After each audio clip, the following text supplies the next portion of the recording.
Hello everybody! This is my first time to try a YouTube video where I'm talking, and honestly I'm really nervous, but yes, let's try this. So I don't even know if I'm gonna post this, but yeah.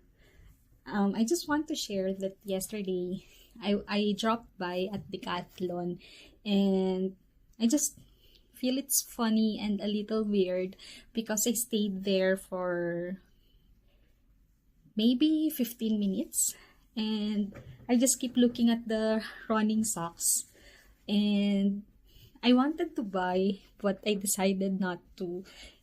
And what really struck me most is that um how a year can change, how much a year can do changes in your life, like how, like there are a lot of things that can happen in just a year. And yeah, so just as context, I'm really not a person who's into fitness. um i I almost never exercised before. Like, I really don't see it as a need, but things change around last year when I just decided to, yeah, start it. And siguro yung isang natulong sa akin was the K-drama Hometown Cha-Cha-Cha. So there was a line, one line of the female lead there, or the main female character, mentioned that the greatest thing that a parent can do is to stay healthy. And yun, sobrang nakastruck ako doon. And yeah, so I started running, and yun, going back to my decathlon story. So it's funny lang because I just keep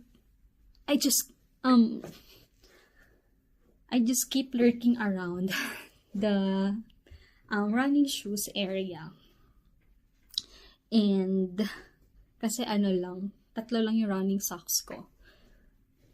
Pero yun, di ko alam na aabot ako sa point na mapiplease ako sa sarili ko, how I feel so matured na I didn't buy one. Or that's immaturity ba? Kasi I should have bought.